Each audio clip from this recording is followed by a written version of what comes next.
I'm Tara. I'm Ryan. We love Disney movies. So we decided to watch them all, from Snow White to Frozen 2 and beyond. Each episode will watch a different Walt Disney Animated Studios film and tell you all about it. Did we like it? Does it hold up? Who's our favorite hero? Or villain. We'll give you history and fun facts about each movie. And sometimes we'll invite our friends to watch along with us. So put on your tiara or your evil crown and join us on our adventure. This is Tara and Ryan's Princess Diaries. Hello, listeners. We are back today with Walt Disney's 1970 The Aristocats. I don't think I've seen this one. I've not seen this one. So this is going to be an interesting episode because I feel like I know a bit about it.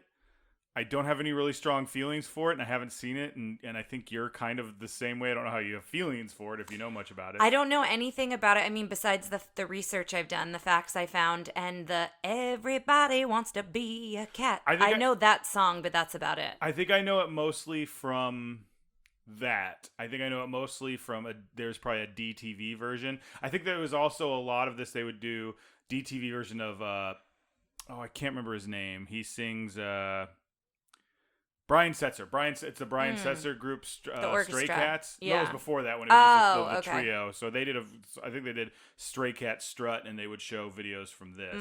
There also was, I don't know if you ever had them, but we had the Disney sing-alongs where you'd follow the bouncing ball and like sing along. So I'm curious if maybe this was on one of those tapes, because we had a lot of those VHS tapes. I think those doubled up in DTVs, because I distinctly remember DTVs that had bouncing ball scenarios. Yeah.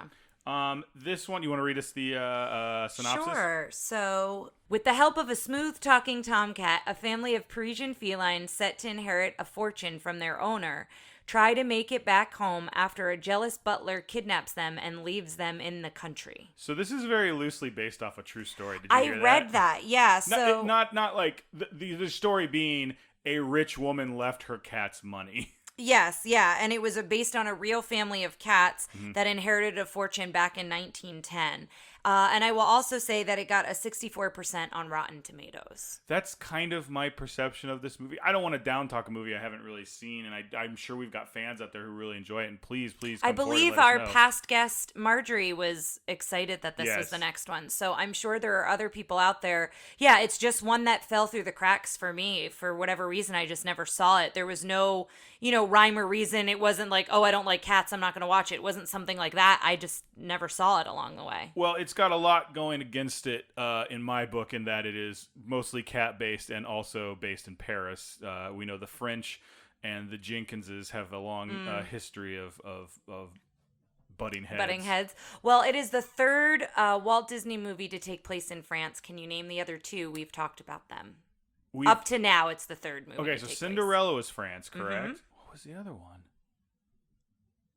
Give me a second. We're gonna and the other one doesn't explicitly say it's in France, but it was set in France. Oh, it's the dinosaur scene from Fantasia that was in France. No, I don't know. What was it? Sleeping Beauty. Sleeping Beauty was in France? No kidding. It's supposed to, yeah. I've taken place in France. No way. That wasn't me calling you out. That's fine. I just didn't realize that. So what I found interesting is the Scat Cat character was originally going to be Louis Armstrong, and so he was drawn to look like Louis Armstrong down to the gap in his teeth, down to him playing a trumpet, and he was originally going to be called the Sacrebleu cat. And I don't know if you know why Louis Armstrong was called Sacrebleu. I don't know. I believe you've told me, and I've forgotten. So there are a couple different accounts, but essentially Sacrebleu was referred to leather satchel or satchel mouth. So it was actually kind of a cruel nickname in the beginning because he would puff his cheeks out like Dizzy Gillespie did when they would play trumpet. But Louis Armstrong kind of took it in stride, and it eventually became an endearing nickname. So a lot of his closest friends called him Sacrebleu. So it was something that he kind of turned around, but I believe the origins of the name was kind of to poke fun at him a little bit. But yeah, he was supposed to be called Sacrebleu Cat, but Louis Armstrong unfortunately was too sick to play the part. And I looked it up. This came out in 1970. Louis Armstrong passed away in 1971, but he had several heart attacks. So I would imagine that he either had a heart attack or was recovering from a heart attack probably when they were trying to film this. And that's kind of why he wasn't he wasn't in it. And you know the actor that took his place, though, right? Yes. Scatman Crothers. Do you know Scatman Crothers? I know the name. Do. Yeah. Now, you've recently seen The Shining. Yes. It's it's O'Halloran, the oh, the yeah. man who could also speak to it's him. To what is his? Why am I not remembering? Danny. Oh my God. Heaven alive, I couldn't remember that. But yeah, he's the one who could talk to Danny. He's also he's done a bunch of other voiceovers. He was famously Jazz in Autobot Transformer and Transformers stuff. He was in One Flew Over the Cuckoo's Nest. I got a bunch of stuff for him. But yeah, he's been in a bunch of stuff. I love his voice. Yeah. It's a very distinctive voice. Yeah, well, and they also say, and you would know this more than me because I've only seen this next movie once, but Scat Cat supposedly appears in Robin Hood. Now, I'm going to look for that now, but not having known Aristocats, I guess you wouldn't have necessarily recognized it was Scat Cat. Yeah, and I can kind of think of who they're talking about. I don't think it's a speaking role, but I think it's someone who shows up when they're dancing after the archery tournament. Yeah. So the other thing about this film is that it was intended to be live action. I don't know if you came across that in your notes. I saw that. I don't know. So it was intended to be a 2-part installment of Disney's Wonderful World of Color, which was in 1954. However, Walt is the one who made the decision to animate it. He felt it would lend better to animation, so he made that decision and not go forward with live action. Walt didn't work on this one, but this is one of the last ones that kind of had his fingerprints. It was the last one that was approved by Walt, and it's said to be the last one that includes a Walt Disney production at the end. Oh, okay. Because he directly, had input on it in some way because he had approved it. So I've just got a couple little. This one was a hard one to find information about, to be honest, but I've got a couple of fun, little tidbits here. One was about O'Malley, the cat, who is Phil Harris's character. Yes. Again, I feel like we're going to have a lot more to talk about this movie afterwards because I feel like I'm like, O'Malley? Is that his name? I don't know. Thomas O'Malley, yeah.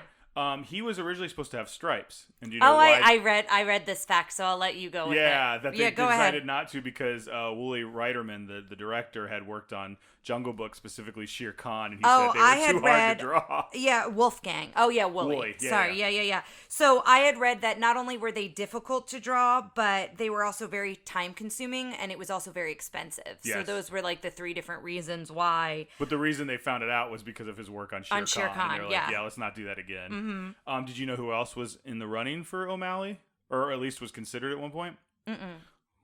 Old crooner, Oh, yes, Bing I did Crosby. read that. I did read that, yes. Also,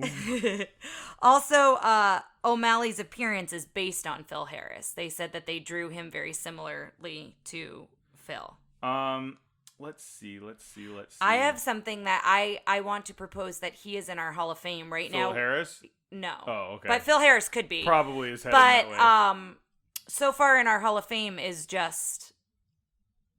So far, it's Ed Wynn. Ed Wynn. So I would like to propose adding Thurl Ravenscroft. Oh, he appears because in this we keep talking about him in different movies. He's the voice of the Russian cat here. So I would like to propose that he gets included into the Hall of Fame. One other story I kind of wanted to tell. Did you read the one about the opening song? With the Chinese cat? No. The opening song with, I believe the singer is Maurice Chevalier. Oh, yes, that they brought him out of retirement. Yes, they talked about that in the Sherman Brothers did. The Sherman Brothers did. Did you hear the story about how they brought him out of retirement? No, I did not. They thought he was perfect because I guess he sang a bunch of like very French life Parisian songs, and he had gone into retirement. So Richard Sherman recorded the song, singing like he was. I was a terrible French accent, but doing the French accent. And singing it like it, and kind of hamming it up a little bit. But then it was funny because they sent it to him and he goes, "Oh, okay, I can do this." And he came out of retirement, did it, and it was the last song he did. And it's funny on the thing I saw, Richard Sherman's telling the story and being like, "Well, we had to get him." And Robert Sherman calls and goes, "And when he showed up, all he did was pretend to be Richard." like joking that he was stealing Richard's bit, and Richard got a real kick out of that. It's interesting watching them together because he always seems so. I've always seen them in interviews where it's like it's either them working at the piano and like being very focused or like not in the same room They're as separate the interview. Being interviewed. So it was just funny in this thing to see them kind of joke with each other because I don't think I've seen that very often. Like they seem to have a good working relationship as far as I know. Mm-hmm. But anyway, Well, and also what I was mentioning with the Chinese cat, with the opening number, "Everybody Wants to Be a Cat." Originally, those lines were sung by the Chinese cat, and apparently they were later deemed politically incorrect, and they were removed from the soundtracks. However, they're still in the home release movie. Yeah, so we'll and get we will treated say, to that. We will say that when it's on Disney Plus, what does it say? I'm going to go back to the title screen. It says, "This program is presented as originally created. It may contain outdated cultural depictions." Yeah, so we've come been across talking that about for a while. Yeah, with Peter Pan and several others. So that's in this one as well. And then I just have 2 more facts about specific characters. So I don't know if you have anything else you want to share. I really don't. I mean, something we skipped in the beginning, the top 3 highest grossing films of 1970. Oh, yeah, go ahead with that. Are Love Story at 50 million, Airport, and MASH. Now, it's interesting because, just to pull the curtain back a little bit, we may have done a mini tale with 2019's Dumbo last night, and like we were talking about the top 3 movies of 2019. We're all Disney movies. We're A, all Disney movies, and B, totaled almost $6 billion. It was absurd. And just a few, it feels like just a few episodes ago, we were talking about how things were barely cracking $10 million and stuff like that. Yeah. And now we're seeing 50, 44, and 30 as the top 3, which is not much now, but I don't know. It's just, the movie business is going insane. Well, and I feel like it jumped pretty quickly. And I'm wondering how much global, like how far-reaching is Love Story going to be as opposed to Avengers Endgame and stuff like that. Like, no offense to Love Story, but like in 1970s, I think we were making movies for an American audience and not necessarily a global audience. And maybe there weren't that many movie theaters. I don't know. This is a whole history of film thing we should probably get into, but yeah, it's just fascinating to see how the numbers. This is 40 years ago, and it's or 50 years ago. Yeah. So I just have 2 more things, and again, I couldn't find a ton of information. It seems like we found some of the same information. So the other 2 things that I have are some of Napoleon and Lafayette's barks. They're 2 of the dogs in the film. They were recycled from Twilight Bark from 101 Dalmatians. Napoleon, Lafayette, 2 French generals. Yes, I was just going to, okay, sorry. No, that's totally fine. That was my next fact, is both dogs are named after those French generals. And then one you'll remember fondly if you've seen Hamilton, which if you haven't, you should really check it out on Disney Plus. Yes.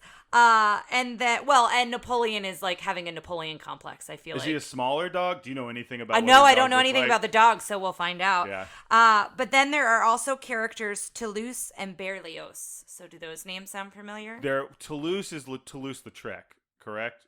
Which is a French artist? Yes, a painter and illustrator, Henry de Toulouse. Who's Toulouse-Lautrec? Oh, I don't know who you're talking about. That's somebody, but he's a painter and illustrator, and then Hector Berlioz is a composer. So both French artists. So there is a little nod there to them.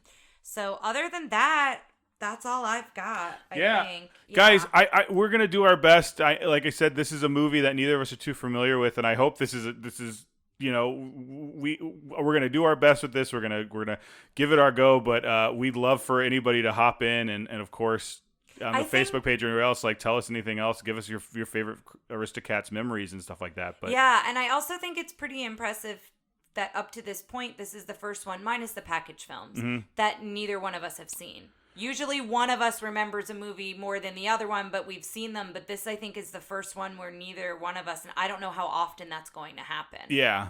So This is also, and not to disparage this movie or other movies, but this is right after Walt's death, and you're going to see a decline in the general idea, the general agreement of quality for these movies for a little bit here. And direction, I think they struggled a little, not struggled, but I would imagine they had a difficult time filling the shoes. He was so, I think we talked about it in Jungle Book, but he was so clear with his ideas and what he wanted and how he wanted things done. And I think that may have been difficult for somebody to try to fill that role. Yeah.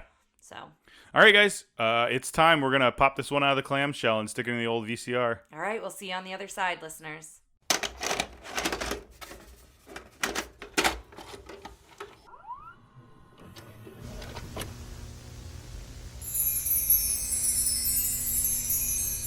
Hello, listeners. We are back, and we have some thoughts for the Aristocats. So, I thought it was a fine movie. It was cute, but Ryan was not a huge fan of it, and overall, it wasn't like a really exciting one for either one of us. So, we would love to hear your opinions on the movie for sure.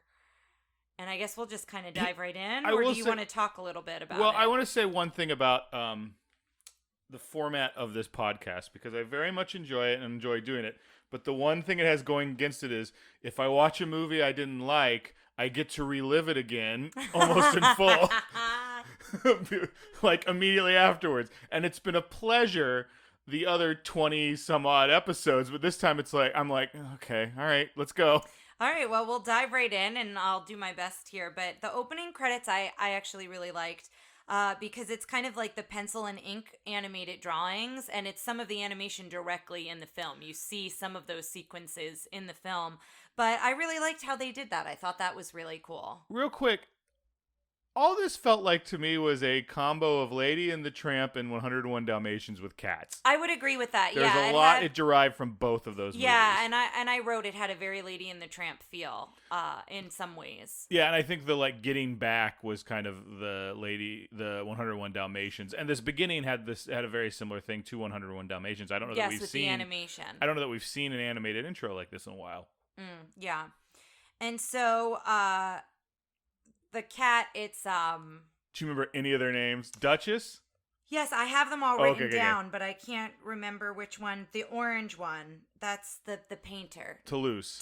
So Toulouse he's the pen and ink drawing, throws paint on a canvas, and then the canvas, there's colors and it comes to life, and it's the landscape of the city of Paris. So I thought that was a cool way to introduce us into the world of Paris. And so that's how it kind of transitions from the credits into the movie. And we see it's Paris 1910, and Adelaide, I believe, is Madame. I believe that's her name, the owner of the cats. And it's Marie Duchess Toulouse. And then you've got... I don't know the dark one's name. Berlioz. Berlioz is the piano playing one. So yes. he's the darker colored one. Did you And then you have... Sorry, did you feel like Madame Adelaide looked like she was kind of drawn differently from everyone else? Like, yeah, she seemed seemed less cartoony compared to everyone else. She also reminded me of like a more detailed version of Aunt Sarah a little bit. Or a kinder version of Lady Tremaine. Yes, yeah, she was a combination of both of those types of characters. But yeah, but she was kind whereas neither one of those characters are. But yeah, so it opens up with Edgar the butler. You've got Frou Frou the horse, and the cats are riding in the carriage with Madame. I'm gonna probably just refer to her as Madame, but because that's how they refer to her. The cats do. Yeah, yes. and so that's kind of how it opens. And you kind of find out that the cats like get along with the horse, and like everybody kind of gets along with one another. And when you first see Edgar, he's very cheery to her. Like you don't realize that he's actually like really miserable. And I don't know that he is miserable in his job. I think greed takes over for him. Yeah, and we'll talk about that in a little bit here. I really liked Frou Frou. I don't know I why. liked the She had a horse little a lot. Mary Poppins hat. A little Mary Poppins hat. Again, the horse from Pecos Bill and several other horses. Like their horses are sometimes animated similarly but different. You know, like 101 Dalmatians horse, that kind of a thing. But they did something to make her look feminine. Like I couldn't quite put it. She wore a hat. She wore a hat. That was part of it. But like even without the hat, like she looked. It was feminine without the whole like eyelashes and lipstick and blah blah like blah that. blah. Yeah. So then my favorite character arrives, and that's George the attorney. I love him. He's so old, and he's older than 80 because he makes a comment about how when I was young and 80, I could do I was something. much not as spry as I was when I was 80. Yes, that's what it was. So he arrives singing Tarara Boom Die, which is just like such a funny little thing. And he arrives in this very fancy car, and she basically tells Edgar, call the attorney, I'm expecting him or whatever. And he's very old and eccentric, and that's why I really like him as a character. And I like this whole bit that he's trying to go up these stairs, and you see that the staircase is like very many stairs to get to the top. And Edgar says, well, why don't we use the elevator this time? And he goes, elevators are for old people. And so he keeps climbing the steps, and he's trying to climb, and he almost falls, and Edgar tries to save him, and then he takes his cane. It's like this whole physical sequence I enjoyed this sequence. The cane like goes around Edgar's suspenders, and that's when his pants kind of fall the first time, and it's this whole bit. But eventually he gets him up the stairs, and when Edgar announces him to Madame, Edgar opens the door, and he's out of breath. His pants are basically like he's holding his pants because they're down at his ankles. Yeah, and he's just so disheveled to announce that George is here. I will say that at this point, there was a point, and it fades as the movie goes on, but there was a point where I go, Edgar's right. And it was like, he just feels like this working class person who's just put upon by the dealings of this rich upper class who are like, oh, I'm going to give my money to my cats, and oh, I don't take the elevator because, but it's both of them. Both of them just seemed like, no, the fact that she wants to give her money to the cats, which is a little bit of a jump ahead, is insane. Is insane. And the only reason you think it's okay is because these cats sing and dance and have personalities. In real life, it is crazy. What I will say is I don't feel like she's cruel to Edgar. Like, yes, he is the help, but I do feel like she's kind to him. In the elevator, I don't think it's, I'm too good to take an elevator. It's, I want to walk up I didn't say stairs. he was eccentric. No, he's not. I didn't say he was mean. He's eccentric and weird, and he's not. He's this rich, upper class, strange lawyer who's like, oh, and then he's like tearing down the man's pants and stuff like that. He doesn't realize that? No. That guy. You also didn't watch that sequence. You weren't on your, on your phone. I was on my phone looking up stuff for this podcast. Yes. I want to make that clear. Yes. But no, this I just think you're coming in hot. I'm coming in hot because at this point I was like, Edgar's right. Edgar deserves this money. Okay.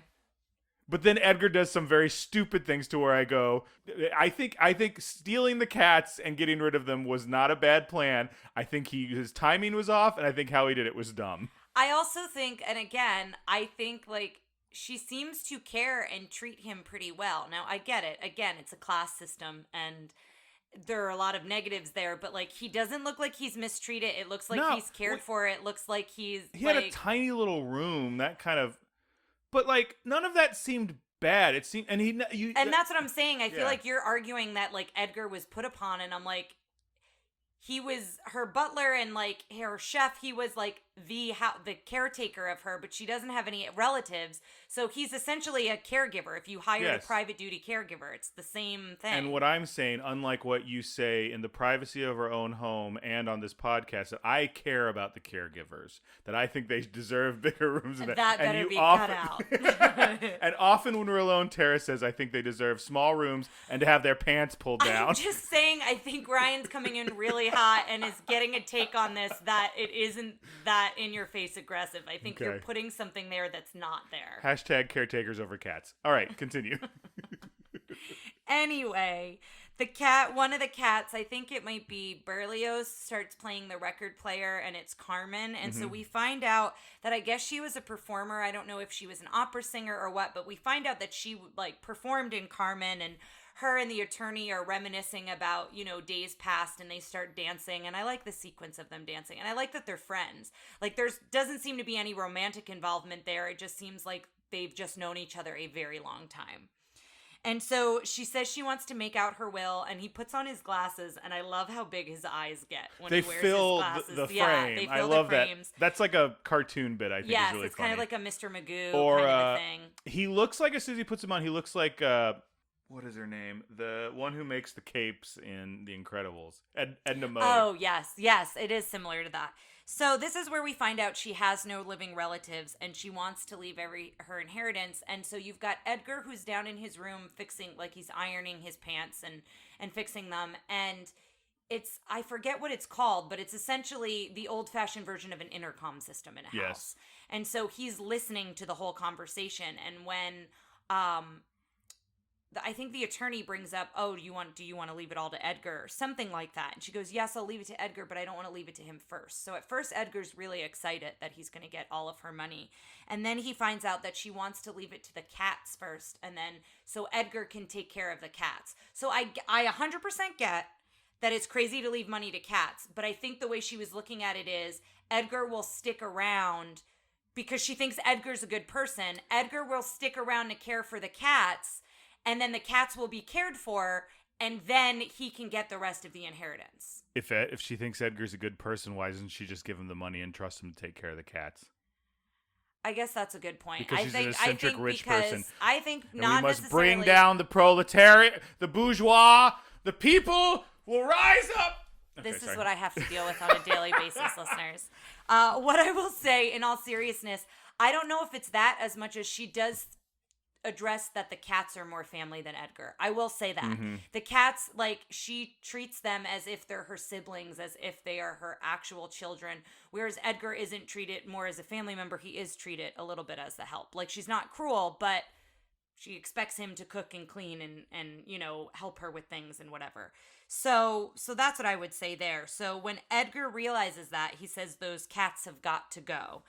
And so now we kind of meet the personalities of the kittens, and we see that all three of them are trying to get into the kitty door, and it's the outside door, essentially a doggy door, but it's a cat door.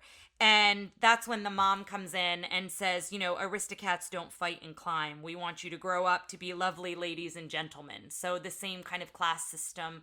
The Duchess is educating her kittens, you know, to be well-rounded and educated. I would have liked it if this movie kind of dealt more with a country mouse, city mouse situation, where it was like they were very pampered, and we see that makes them a little helpless in the country. Which I mean, we see that a little bit, and but they don't learn anything by the end. They just kind of experience getting back to their home. I think what they learn is that, like, that they can lean on people of different background, like, you know what I mean? They seem very open to, like, learning about the Scat Cat band, and they seem very welcoming of everyone. But those guys end up saving them at the end. I would rather see, I think we're setting it up, especially in this beginning, for them to be a little pampered, and they have abilities that can also still be useful in our you know, we find some way that at the end they're not being saved. They're using what they've learned out in the country. Yeah, I can see that. I love the fact that that there's a painting cat, a singing cat, and a piano playing cat. Like, and that's the next sequence. So that's what I was going to go into. So I also really like that a lot.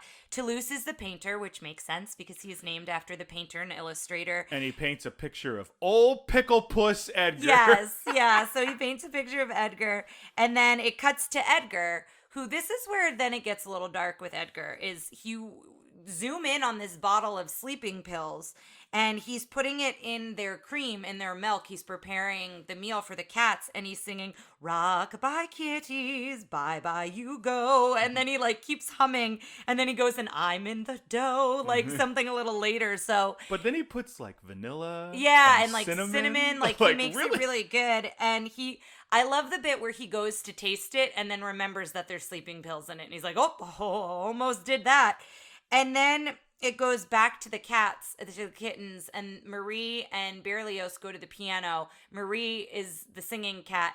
Berlioz plays the piano, but you find out that all the cats sing, because eventually Toulouse comes over and starts playing the piano as well and singing, gets paint all over the keys. So it is a sweet moment between all of them, and you kind of find out their talents a little bit along the way. And that's when the song, I don't know the name of it, but it's the Scale and Arpeggio. It's called Scales and Arpeggios. Okay, yeah, so that's when that song comes in. I remember that because when I was still trying, my parents were like, since we got him piano lessons, he should be an amazing piano player, which is, like, not how it works. You have to actually practice and stuff like that. But, like, I convinced him to let's get a Disney book, and brought it to my teacher at the time. And I believe she was kind of a harsh teacher. She's nice. I had a teacher who was very harsh and actually legitimately sucked. But this was a nice teacher, but she was also very strict. And I remember she goes, "This is the one we're going to learn." She opened up to that page, because I'm sure when you look at it, it's like, oh, this is a teachable piano song. And I'm like, I don't know what song this is. Yeah. Like, I didn't remember it from the movie. I hadn't seen the movie. Well, it has solfege in it, so that may have been another reason she wanted to teach it. Right, because it's and I like, and they were in the Sherman Brothers. One of the few pieces of a video I could find about this movie is the Sherman Brothers talking about the songs for a little bit. And they talk about how, like, the song is supposed to feel like you're just running up and down the chords and like doing the arpeggios, yeah. And so essentially that's what that is. And like I said, Toulouse joins in, and then the mom joins in and sings with them too. So it is a really sweet moment between all the cats. The mom, who seems to just nothing really truly bothers her. I kind of like that, though. I like that she's, like, kind of easy breezy, like, doesn't get. She didn't come off as easy breezy to me. She came off as flighty. Oh, okay. But I kind of took it more as, like, she just kind of went with the flow. I will say I really liked her animation, because it always felt like she had kind of, like, two wisps on the side of her face that came off, like, when you draw a cat. And they always felt like they were going different directions, and they kind of moved in a funny way. I don't know how to explain it. Like, O'Malley had a very rounded face, and she had these kind of, like, whiskers that would just move very interestingly. And so Edgar comes in with creme de la creme. A la Edgar. A la Edgar. And that's when we meet the mouse. And I love that the mouse is friends with the cats. Roquefort. Yes. Which is a type of cheese. Yes. And the mouse is Winnie the Pooh's voice, who is Sterling Holloway. Yes. And it's another example of like this is their privileged upbringing. Yeah. They've never had to fight. They've never had to. And if you don't put that together here, you put it together later when he goes to get the alley cats. And that's a good example of like them being brought up a weird way actually benefits them in because their friend is the mouse and he helps them. Yeah, and that's kind of why I think they befriend everyone because all the animals, the horse, Frou is their friend as well. Well, they're very likable. Like at the end of the day, like they're not like spoiled rich people who are annoying. The kids are like little kids annoying, but they're not even that bad. No. But I think that's why you're supposed to go, it makes sense that they're the heroes and it's not crazy that this woman wants to give them their money because they have personalities and we like them. Yeah. And so the mouse goes to get a crack. He's like, I happen to bring a cracker. He was like hiding it behind his back because he smelled the cream. But it's bigger than he is. Yes. And so they invite him over and he dunks the cracker. And you can see he gets a little bit drowsy before the rest of the cats do. And so he gets drowsy and kind of passes out. And then the other cat gets sleepy. We don't see the cats pass out. We just see, I think it's Berlioz. It's either Berlioz or Toulouse kind of yawns, and then it cuts, and it's the next Berlioz. Is it Berlioz? I think the so. next scene is Edgar sneaking out of the house at night with the cats in a basket. And so they're sound asleep, and he drives them out to the country, and he's in like the motorcycle with the sidecar. Motorcycle is generous. Yeah, I don't know like what else to call like it. Like a powered bicycle. Like it's pretty like a dirt bike if they had dirt bikes. Maybe a dirt bike's a better. It's also France. This one is 1910. 1910. I know we just watched Dumbo, which is in 1919. So this is 1910. Yeah. Did they have motorcycle? I guess I don't know. Like it's just interesting that they have these motorized cars. The Oldsmobile, the first Oldsmobile came out. I did in my Merry Oldsmobile not that long ago, so I was looking up Oldsmobiles. And the first Oldsmobile, I think, came out in 1904 or 1905. Listeners, so... I may have said this on the show before. I do want to point out that Tara mistakenly thinks she's bad at trivia, but then is able to pull out stuff like this all the time. And it's so funny because I'm always like, it's always stuff I never think of because mine's like limited to fiction and pro wrestling, and hers like, and then the like. It's like Slumdog Millionaire. Like, what did you do to get that answer?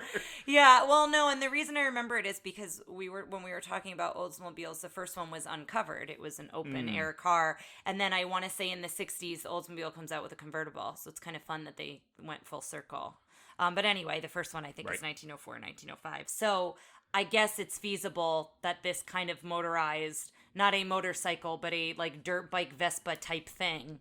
Right. Is what he's using. So he's in that, and every time it backfires, his hat pops up. And I know you really the rest of that. him is so stiff. Yes. Yeah, it's only the hat yeah. pops. Yeah. And so this is when we're introduced to Napoleon and Lafayette, the two dogs, and they're hearing Edgar approaching. And so they go after Edgar, and they attack him. And this is a whole physical sequence that you really just have to watch it if you're interested in it, because there's a lot that happens. And I don't know that us describing it is really going to do it justice because there's a lot of back and forth between the dogs and Edgar. But eventually, Edgar drives away. There's this whole sequence where he's driving like under the water and up under a bridge and like going around in circles. And he's a little tattered by the end of it. And he's so spooked by the dogs, the sidecar breaks off. And so he just goes away back on this motorbike. And we see that what wound up happening is the basket flew out of the sidecar at some point and it's under the bridge in the water, and the cats have all been scattered. So all the cats are kind of all over. So just to bring these up, this was Pat Buttram and George Lindsay as Napoleon and Lafayette.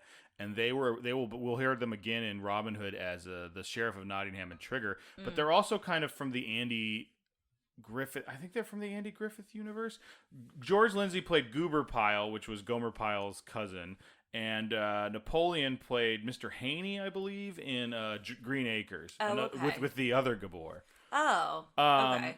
So yeah, they're kind of like not exactly a comedy duo, but they'll show up again in Disney, and they have worked together outside of that. Yeah. Speaking of other kind of this era television stars.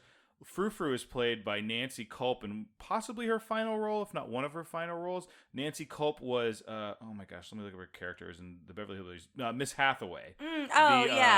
The secretary, which you might enjoy if you've ever seen the Beverly Hillbillies movie. Yeah. Do you remember who was played by in that? Girl Lily Tomlin. Yes, that's right. I was like, I have seen the movie, and I was trying to remember who it was. Yes. She's apparently also in The Parent Trap, but I don't remember that part. But anyway. Well, and the Hound, who is Napoleon, reminds the Bloodhound, right? Is Napoleon. Yes. Reminds me of both the Hound in 101 Dalmatians as well as Lady and the Tramp. He's got a little bit similar characteristics in a way. But we find out about the cats being thrown, and Toulouse says he had a dream, and, Edgar took us, and he goes, it wasn't a dream, it was real. And even the mother, no one believes him. They think it was a dream because they all come out of this, really, disorienting slumber after being drugged. And so the mom's like, oh, no, Edgar loves us. He cares for us. He would never do that to us. Mm-hmm. And so she doesn't see how that could happen. And then the thunder comes and the rain comes. And so they all get back in the basket. And the mom, I like that when you see the next morning, all the kids are in the basket and the mom is sleeping outside of the basket, which leads me to believe she was trying to be protective overnight and kind of watching out for them. So I really like that. Mom. Yeah. Patricia is a pretty good mom in this. Yeah. And so it cuts to Madame, and she wakes up from a terrible dream in the middle of the night with the storm.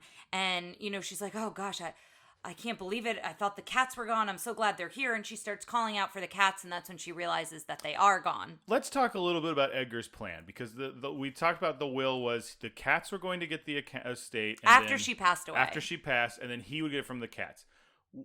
And this is my thing. This is when I turn back and go, well, Edgar's dumb. He doesn't deserve this money. Why didn't he wait until she passed? Well, and I thought at first he was dosing her with the sleeping pills at first, and I was like, well, this took a dark turn. And then later there's a part where you say, well, she's going to pass from loneliness. Yeah, I thought which would have been another very dark turn. It would have been a dark turn, but that's where I was looking at it well, maybe that was his motivation was, she'll have nothing to live for when the cats aren't there. But I guess she's living to see them return. She's hoping they make their way back to her. It makes no sense. He should have just, it wasn't going to change. Whenever he killed them, wasn't going to change him not getting the money. And she could have just gotten new cats. What if a year could have gone by, and if the cats never came back, she could have just gotten another cat if she was lonely. Do you know what I'm saying?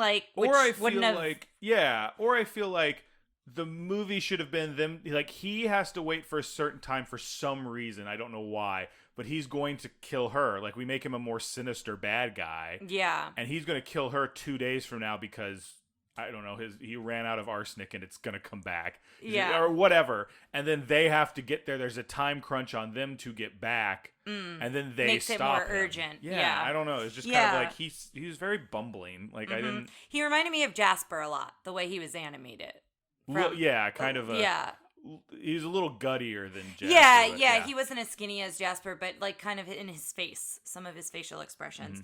But then we cut back to Duchess, and she wakes up to hearing Thomas O'Malley singing, and the whole time, all I could think of was Blue, because it is these, he doesn't do anything to his voice to change it. It's the same voice you hear as Blue, and so for me, it really took me out of the film, because all I could hear was Blue. And I feel like Winnie the Pooh's character, his voice, Sterling, did that to me in the beginning. But now we've seen Sterling in so many different roles that even though I hear Winnie the Pooh, it doesn't take me out of it as much because we've seen him as many different characters. And I think because we just watched The Jungle Book, it's literally the movie before this one. But also this song is a pale comparison of The Bare Necessities. Yes. It's I just do whatever I want. And it's he comes in singing it, and then he's just singing it to her, and he doesn't really... He's kind of flirting with her a little bit in the song. But, he doesn't really have much to do. In the Jungle Book, Baloo's doing all this stuff, and they're moving down the river, and they're doing all this thing. And this one, he just kind of, walks around. He hasn't introduced himself, so,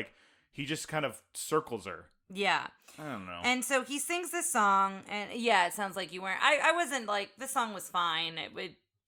I liked the scale and arpeggio song better than this one. Agreed, and I also have like a burning hatred for the scales and arpeggios Because of due to my history. Yeah. So that just shows you how much of a meh song this one Yeah. was. And so the kittens are observing him as he's singing and all of these things, and this is where I wrote it has that Lady and the Tramp feel a little bit.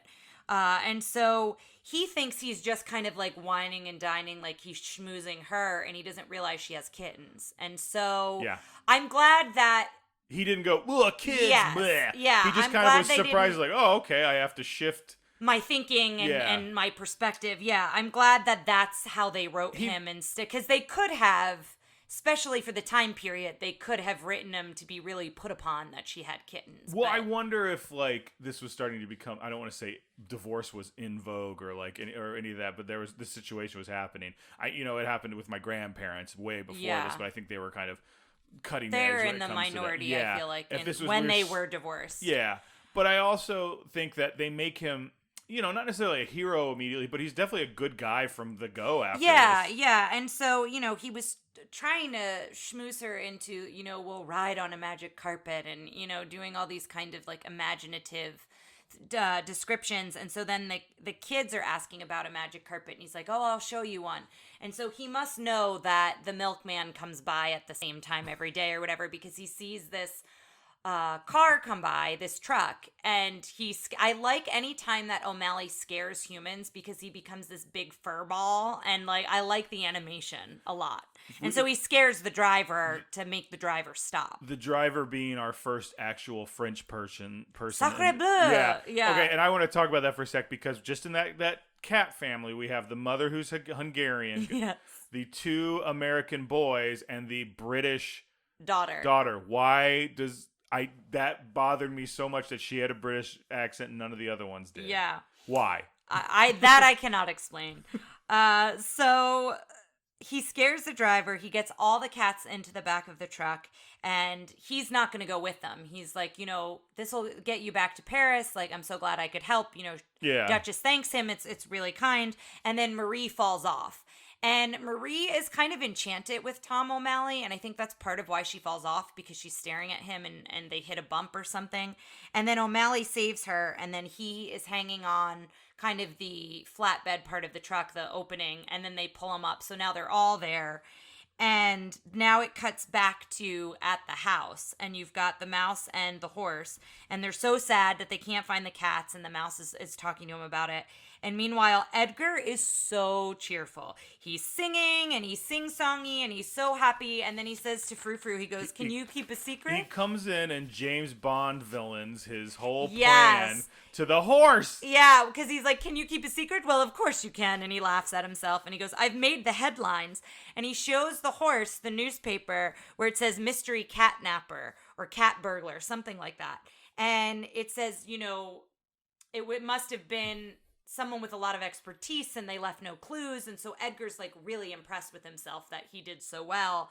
And he goes, "There's no clues to implicate me." And then he remembers that when that whole physical sequence happens with the dogs, he leaves without his hat, without the umbrella, without the basket for the cats, and also the sidecar is all in the country. So it all could be implicated back to him. So he realizes he has to go back tonight. So that's his plan. And then it cuts back to the cats in the truck, and O'Malley does this thing about the magic again, the magic carpet, and you've got to like wiggle your nose and close your eyes and cross your heart. And which is charming, but like this whole him teaching the magic never really goes anywhere. Yeah, I think it's more of them. I think it's more of him like trying to be endearing to them. And he is. Yeah, and he's trying a charming, to be very, endearing, and they all fall in love with him, all of the kittens and the mom, I think, pretty quickly. He's a charming, endearing character, but he has no arc. Yeah. Like, he doesn't go anywhere. Like, he's just... Yeah, I would agree with that as well. So he pulls back the blanket or the cover. It's like kind of like a burlap sack or whatever. And under it is a pail full of cream. And so they're all excited. They were hungry, so they eat. But then the driver looks back and sees that there's a bunch of cats in his truck. And he freaks out again. And, it goes off the road and he chases all the cats out. So then that's where you get glimpses of Duchess realizing the world isn't as she thought because she calls him a horrible human. And O'Malley doesn't go too much into it, but he says, yeah, there are lots of humans out there like that, you know, and kind they don't deep dive into it. It's kind of just one or two lines. Some are like that, I think is what he says. And so then they're walking the train tracks and then a train goes by. So that's kind of like an intense moment because the train goes by, they go under the tracks, but the tracks is over the water and Marie falls again. And so and I turn to Tara and I go, is it going to always be the girl cat that gets in trouble that O'Malley has to save? Yeah, and luckily this is the last time that happens, so they don't overdo it. But I think doing it more than once is overdoing it. But so O'Malley, he doesn't even think about it; he just dives right in, which I found really endearing. That like he didn't like pause; he just went for her to go get her, and Duchess follows alongside on the land. So she's like running and following them as they're in the water. And then this is where we meet the two geese. Well, another thing that he does, he gets the Marie back and he's like, don't worry about me. I'll just float downstream. Don't worry about it. Oh, that's right. Yeah. Because they kind of separate for a minute and the geese show up. Yeah. So he basically is like, I'll catch back up with you guys kind of a thing. So we meet the two geese who are twins, Amelia and Abigail, and they are just something. Yeah, they're funny. So they're walking from England, and at this point, Ryan says, well, how did they get there? Did they swim across the channel? And later on, they say that they've done a lot of swimming to come visit France. So I guess that they did. But they see O'Malley in the water, and they think he's learning how to swim. And I do like this whole bit of, we have to correct him. He's not doing it right. Like, we have to show him how to swim. Meanwhile, he's just trying to not drown. I don't know that he's trying to learn how to swim as much as like he's trying to get out of the water. And so they're trying to teach him and he's holding on to like a vine and they're like, oh, well, that'll never do. And like they snip the vine and he goes under the water. And at one point he gooses them. He picks their feathers. I think he plucks their feathers to try to like hold on to them. Right. And so then they see all these bubbles under the water and they're like, oh dear. And they dunk their heads under and they're like, oh, we have to go deeper. And they go deeper and they pull him out of the water, essentially. So they essentially save him. And this is when the Duchess and the kittens come back. So now they're all together. And they keep having to insist, like, tell us, the audience, they're English, they're British. Yeah. Because everybody has a British accent anyway. Yeah. Like, Edgar is very British sounding. Madame sounds British. I think George kind of has one, too. Like, they're either, like, British or English. So there's no way we would know they were any different than anyone else. Yeah. Even though they're in France. I just think that's so funny. And so there's no attempt other than the cream truck driver to go to make anyone. And the beginning, the opening song. The opening song was just super like. Yeah. What kind of cats like to? I don't know. I can't a little bit like the chef in Little Mermaid. Oh yeah. Yeah. Louis. So the geese find out, they assume that O'Malley is her husband. And when they find out he's not, they start kind of picking him apart. And they talk about him being a philanderer and he's taking advantage of Duchess. And Duchess tries to say, oh no, like he's our friend. Granted, they haven't known each other that long, but he has done a lot in a short amount of time to kind of prove to Duchess that like he's kind of a stand-up guy. So she sticks up for him there, and then the geese say that they're also going to Paris. So they find out everyone's going to Paris, so Duchess says, oh my gosh, you should join us. And of course, O'Malley's not super thrilled because these geese are a little intense. So they all go to Paris, and they align them up, and they go, think goose, and march. And so all the cats kind of waddle and follow the goose movement as they march to Paris. Mm-hmm. Well, they're going to see Uncle Waldo. Have they mentioned Uncle Waldo? I haven't. I was just about to mention it. They had. Yeah, I think they do mention they're going to Paris on holiday to visit Uncle Waldo. And so then we cut to Uncle Waldo, who's at La Petite Cafe. Yes, the little cafe. Yeah, at La Petite Cafe. And it cuts to him, and the chef basically kicks him out of the back of the restaurant, and you hear him hiccuping, and you notice that all of his tail feathers have been plucked off. And so we're like, oh, he's drunk. And then you find out that on the menu, it was stuffed goose marinated in white wine. And so the reason he's drunk is because he's been basted and marinated in wine. They keep referring to him as he's marinated. Yes. I first was like, oh, great, here's another drunk character. There are two alcohol jokes in this that land pretty well, in my opinion. I thought, I liked the Uncle Waldo thing, and I thought it was funny thinking about, the chef was prepping him to cook him, and that's why he's, like, been in this wine. And so there's a little bit of a sequence here, and then the twins kind of take him, and they go off into the night, essentially. It's like a weird exit of them leaving. These geese could have not been in this movie at all, and it wouldn't have changed a darn thing. Like, I was just like, okay. It was fine, yeah. And so then it cuts back to the mouse and the horse, and the mouse wants to... Roquefort. I'm never going to remember it. That's what... Roquefort. And what's the horse's Frou name? Frou. Frou So, you can remember. yeah. So Roquefort is trying to figure out when Edgar's going to leave because he wants to join him. And so when Edgar leaves on the motorbike, he's kind of in the busted out light from the last time he went out to the country. He's got little mouse goggles. Yeah. Did we talk about his little Sherlock Holmes outfit? No, we didn't. He has a cute little Sherlock Holmes outfit that is very reminiscent of both the Rescuers and the Great Mouse Detective. Yes.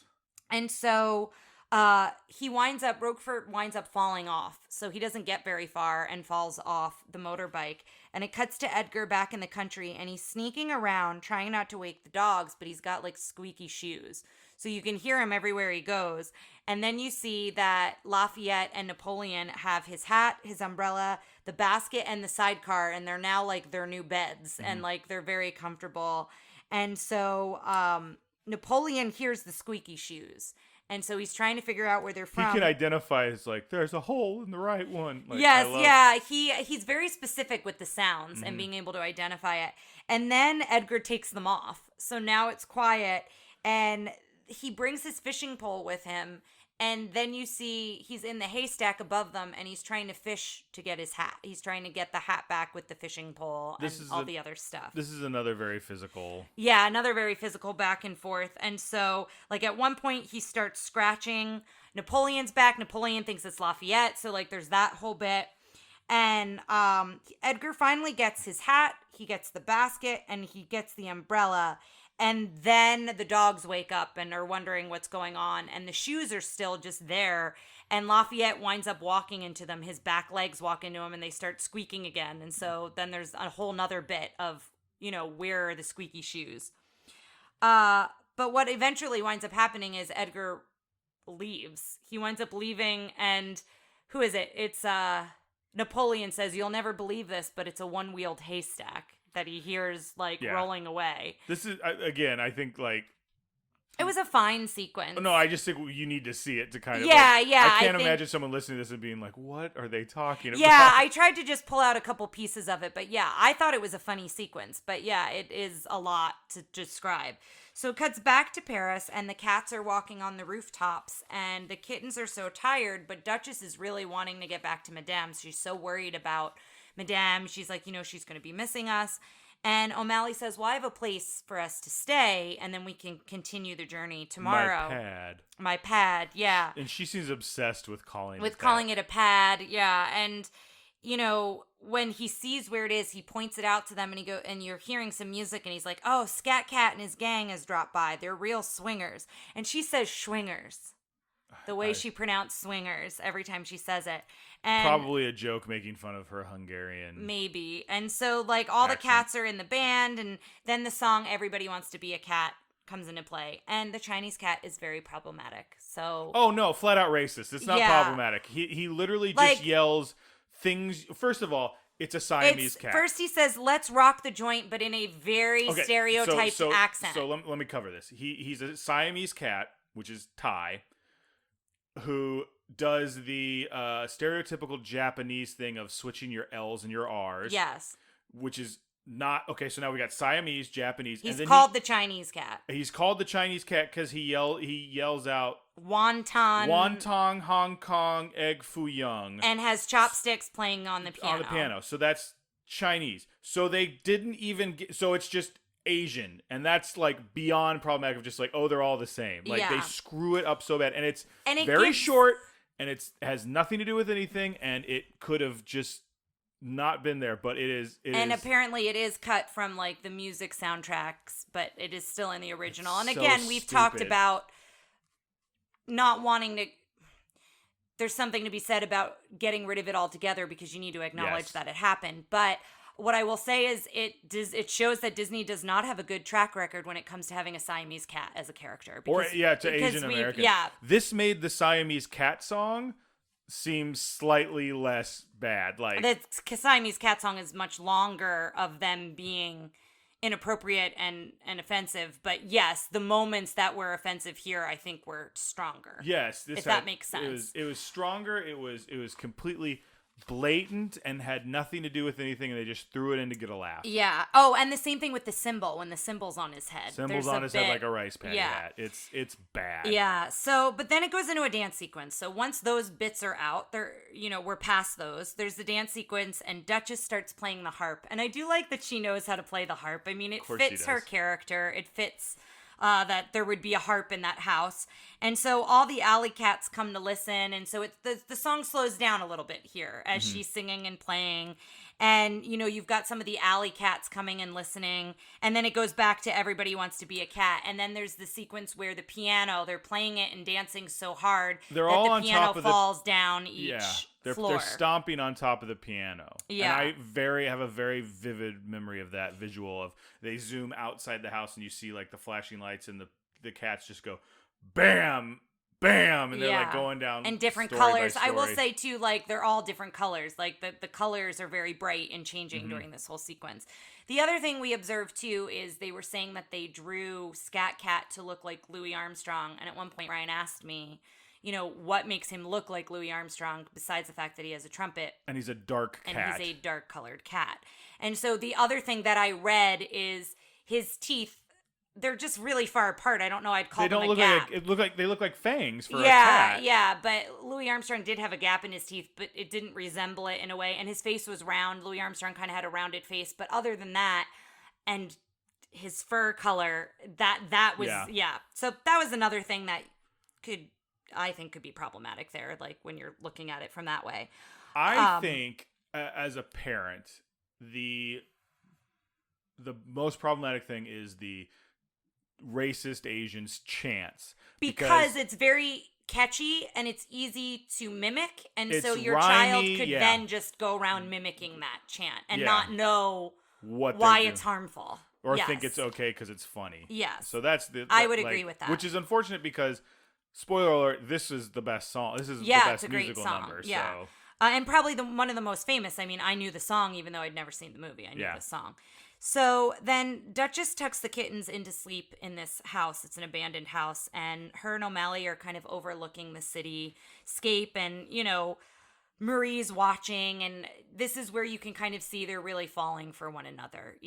She's thanking him. And, they're talking about what it would be like. And Duchess says, "Oh, I'd love to live here." And he's like, "Why would you want to live here? Like you have like this grand house." And she's like, "I think if it had a feminine touch," and they're talking about like living together and him, being there for the kittens and having a fatherly figure. It is a very sweet moment between them and their tails. They hold their tails and their tails intertwine, which is something that a lot of times in Disney movies with animals to kind of show that they're being affectionate with one another. And so, it ends with her saying, "But I could never leave Madame." And so she goes, "We have to go home tomorrow." And my first thought was, well, why can't O'Malley just come with them? And she never asks O'Malley to come. O'Malley doesn't ask to come. And in the end, spoiler, he winds up living with them. With it wasn't like it was a big leap to get him there. Yeah. Like it's so the next day. So low stakes. Yeah. The next day, the cats are walking and they show him the house and he's so impressed with the neighborhood. And the mouse sees them, and the mouse is so excited, and it cuts to Edgar, and Edgar is by the piano, I think, with like a champagne bottle, and he's drinking and celebrating that, like, everything's great, cats aren't here. Now I've got I just all my have to stuff. wait for this woman to die. Yeah, like I feel like he's prematurely celebrating because she could live another 20 years. Yeah, like she could get a second. She could outlive him. Like you don't know, like what could happen to Edgar. So he's not the brightest guy. So the the cat door is locked. They try to get in the door, it's locked, and they're all meowing, and that's when Edgar hears them, and the mouse tries to stop Edgar by tying his shoelaces together. So that's another little funny bit. And he's trying to tell them not to come in, and Edgar winds up opening the door and scooping them up into a sack. So he immediately scoops them up. And this was so heartbreaking to hear Madame come down the stairs, because she's like, oh my goodness, I heard them. They're back. Open the door. Let them in. And Edgar plays along right with it, and he throws the sack in the oven, then plays along right with it, and opens the door and is like, here, kitty, kitty, kitty, kitty, and like does this whole thing. The way they animate his mouth when he says kitty, yes. It's just his lip kind of moving a little and bit. him articulating kitty with the T's. And it's so sad, because then she's like, it must have just been an old lady, wanting her cats back. She says something like that. And it's a I really... missed that part. I thought maybe she said, like, there must have been an old lady I heard instead. No, I think she refers to herself as an old lady and being like, I must have imagined it. And I just thought that was really sad, too. And so the mouse hears them in the oven, and they basically say, you need to go get O'Malley. Because when Duchess leaves... It's a very like they give a goodbye. Yeah, they give a goodbye, and it's not drawn out, and it's very much like. Well, he flat out says, "Why don't we make this short and sweet so it doesn't hurt as much?" And so they leave, and so he's walking down the street, and the mouse comes after him and says they're in trouble, and he says to go get the alley cats, go get Scat Cat and his gang, and this is when the mouse is like, "But I'm a mouse." Like, what's the mouse's name? Roatford. Yeah. It's mouse in my notes because I couldn't remember it. So he's like, but I'm a mouse. You want me to go get the alley cats? And he's like, just tell them my name and you'll be fine. They won't hurt you. So Scat Cat doesn't believe Roatford, and he says O'Brien. He can't remember it because he's under pressure. Yeah, he gives O'Brien, O'Grady. O'Malley's the name, and it's one more O name. And so right as they're about to, like, I guess, eat Roatford, he's like, O'Malley. He's like, that darn O'Malley cat. And then they were like, oh, Tom O'Malley. So they all go running, and this is the other alcohol joke, is there's a Frenchman sitting outside a cafe drinking wine, and you see all the cats running and the mouse chasing after the cats. So it looks like the mouse is chasing cats. And he looks at them, he looks at the bottle of wine, how it's mostly full, and then he just pours the whole thing out. So going back to my love of 007, there is a guy who does this in like 3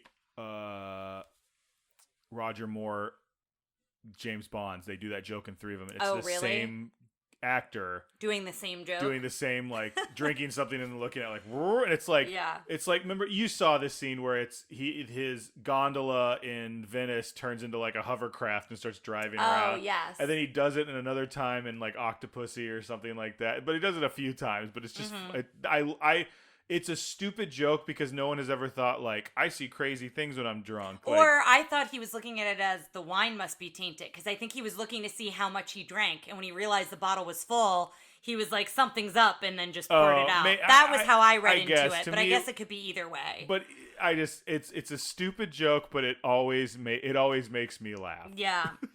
And so we cut back to Edgar, and he's like, well, now I'm going to really make sure you don't come back. And he puts them all into a chest, like a crate, and it's sending it to Timbuktu. Mm-hmm. And so O'Malley comes in to rescue him with Frou Frou the horse, and they wind up, Roatford picks the lock on the chest, and the cats are able to get out, and Frou Frou kicks Edgar into the crate. So the crate gets locked up, Edgar's in it, and then they come to pick up the crate, the shipping people, and they, for all we know, that's where Edgar ends up. He's going to Timbuktu. That's the last we see of him. You forgot the part where Roquefort yells, quiet, and even Edgar stops because apparently he speaks mouse. Yes, and the Scat Cat gang come in here, and they also attack Edgar. So it's a whole nother physical sequence that I didn't really go into.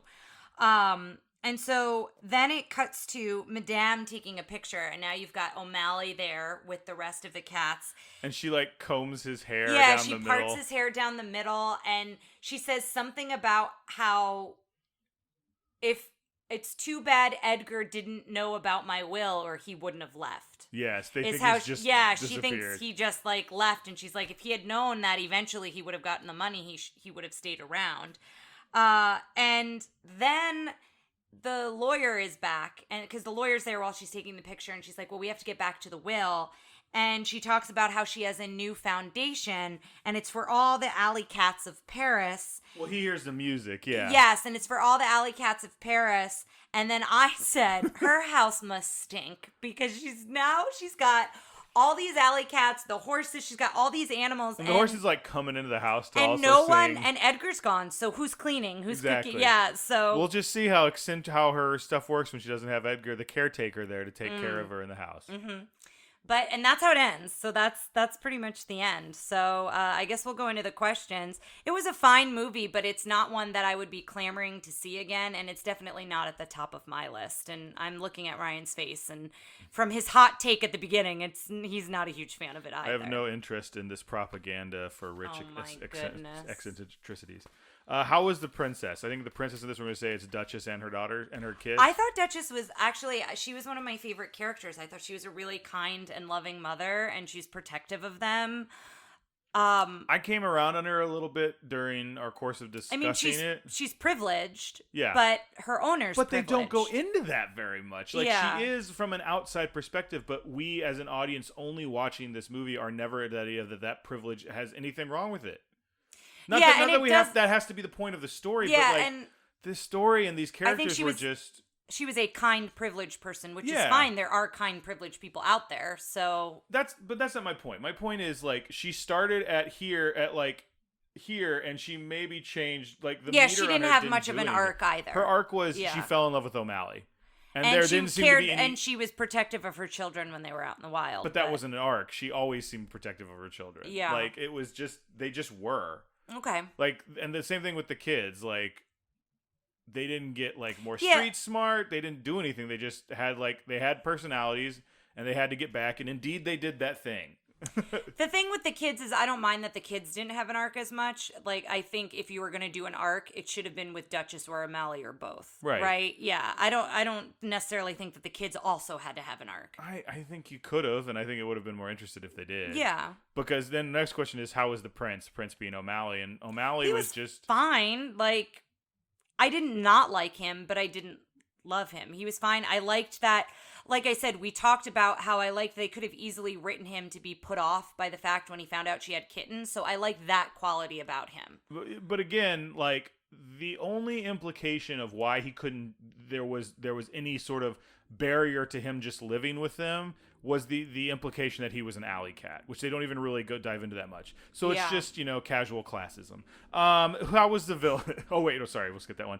How was the sidekicks? I like the Scat Cat gang. Excuse the obvious racism. I liked Lafayette and Napoleon. I mean, I don't know if they're the definition of sidekicks, but as side characters. It's kind of always evolved into side characters. As side characters, I really liked them a lot. I did too, but like... I can see... It felt like they wrote the movie and they went, we need something else in here, so they had to write all these Napoleon Lafayette. They didn't tie into the main story hardly at all. Yeah. It was just... They were very separate. It did feel very separated, but I liked the scenes they were in. They were so separate, in fact, that watching it, I remembered that they used to take their sections out of that movie and just present them as shorts. Mm. Like, that's the part of the movie I've seen. I remember Napoleon Lafayette. Favorite musical number? Everybody Wants to Be a Cat, I think. I agree. Except the parts that we said shouldn't... that aren't appropriate. Does it hold up? Drinking and smoking? There's none of that in there. There is. There's the marinated goose is probably not a good thing. The one guy drinking. The guy drinking wine. Edgar is drinking to celebrate. I think he's also smoking a cigar, but like it's that sort of stuff. Guns and firearms, female character agency. It's fine. Like nobody like. There were no guns and firearms, by the way. Yeah, there's none. Sorry, I usually kind of just say it there, but just skip it because we don't talk about it much.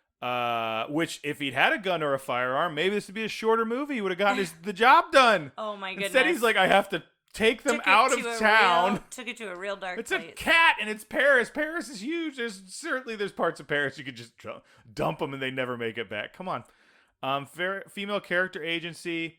The one character's a mom. Like, she's fine. She's kind of the lead, but yeah, and the madame doesn't have any kind of an arc either. So ethnic representation, I think we've covered the issues there. So let's go ahead and just take a moment and let's do our rank Edgar. So Edgar, frightening. I'm going to give him a 3 because the sleeping pills, like, I wasn't expecting him to dose them. Mm-hmm. So that to me was a little bit shocking. So I'm going to give him a 3. I give him a 2, and I think that's generous. Funny. I'm also going to give him a 2 because I think he was supposed to be funny, but I didn't really find him that funny. I'm going to take my 3 down to a 2 now that I think about it. On frightening? Because I'm thinking about my ratings on other characters. And, okay. Yeah. What's your funny? I would say a 2 as well. Okay. Fierce is a fat 1. I'd give him a negative if I could. Yeah. Effective. He got him in a bag and he got him out of town, so to me that's a 2. Yeah, I mean, at the end of the day, his goal was to get the money from the will. And again, we went into why that's not possible until she passes away. And he didn't really get them where he wanted to get them. He dropped them. He just he's a bumbling I'm going to give him a fool. 2. Yeah. Design, I think that's a 2 as well. I for me, I liked like every time he was disheveled. He looked like a disheveled slob, but to me, that's also not super interesting. So I don't much higher than that. But I think they effectively made him look. I'm gonna give him a 2. Yeah, because I didn't not care for his design, but it was fine. Go Away Heat. I'm going to give him a 3, but I think he's getting more than I typically would give him because I think this movie had some Go Away Heat with me. I'm going to give him a 2 for Go Away Heat. Okay. Because there were some scenes where I was like, okay.